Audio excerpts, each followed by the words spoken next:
वेगवेगळ्या प्रकारच्या लोणचं तयार करण्यात येत आहे, बुंदी तयार होती आहे, गोड तिखट षडरसाने परिपूर्ण असे पदार्थ चालू आहे.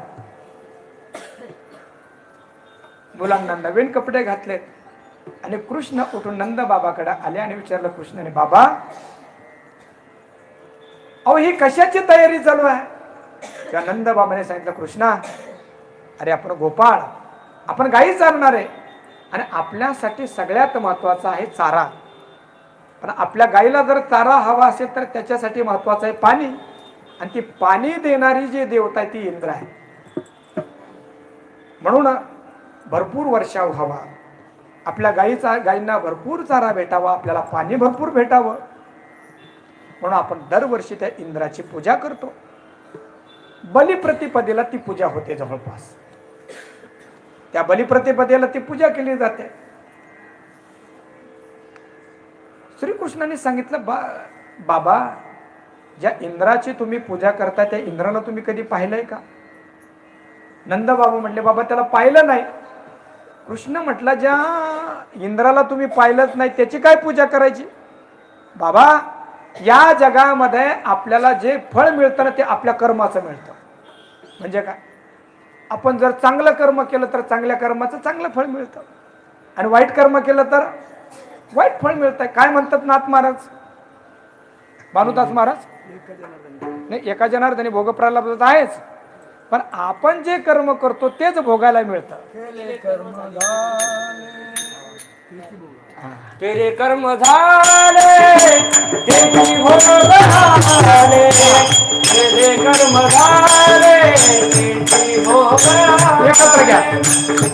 उपजले मेरे केले कर्म झाले तेरी भोग झाले, उपजले मेरे. वा वा. हे भाऊ झाले तेरी भोग झाले, उपजले मेरे. तेरी भोग झाले, उपजले मेरे.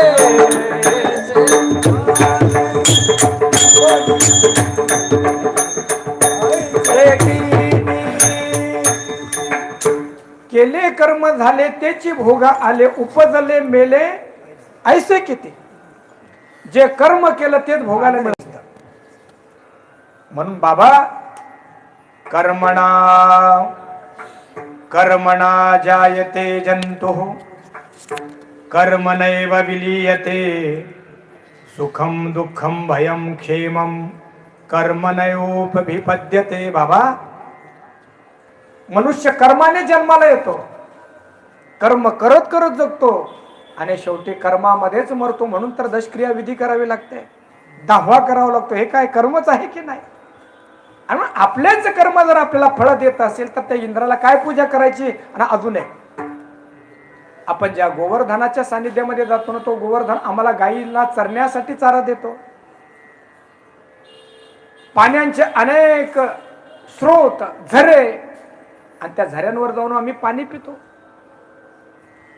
डोंगरावरून येणारे अनेक जे प्रवाह आहेत, फ्लो आहेत, तिथं आम्ही पाणी पितो.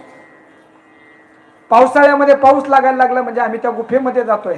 बाबा एक काम करूया, इंद्राची पूजा नाही, आजपासून पूजा करायची ती गोवर्धनाची. गावातले काही जुने माणसं होते, ते म्हटले, अहो एवढंच पोरग हे 7-8 वर्षाचं 9 वर्षाचं, त्याचं काय ऐकताय? याचा काय अर्थ आहे? एखादी नवीन गोष्ट करण्यासाठी हिंमत लागते बरं का महाराज. गावागावाचे सप्तेत 9 ते 11 म्हटले की माणसं झोपतात, पण कुणीतरी म्हटलं 7 ते 9 करायचे. ते म्हणतात आमची परंपरा आहे. कशाची? 9 ते 11 झोपण्याची. एखादी नवीन घटना जर करायची असेल तर ती स्वीकारण्यासाठी हिंमत असावी लागते. श्रीकृष्ण भगवंत क्रांतिकारी आहे. काही लोकांनी ऐकलं नाही, पण आतापर्यंत अनेकांनी पाहिलं होतं की याने कालियालाही मारलं, अनेक राक्षसांना मारलं. म्हणजे कृष्ण म्हणतो तो आपण ऐकूया. आणि मग सगळ्यांनी काय केलं? सुंदर प्रकारचे पक्वान्न आपापल्या गाडी बैलामध्ये भरलेत. स्त्री, पुरुष, लहान लहान बाळक हे सगळेचे सगळे निघाले कुठे? गोवर्धनाची परिक्रमा करण्यासाठी.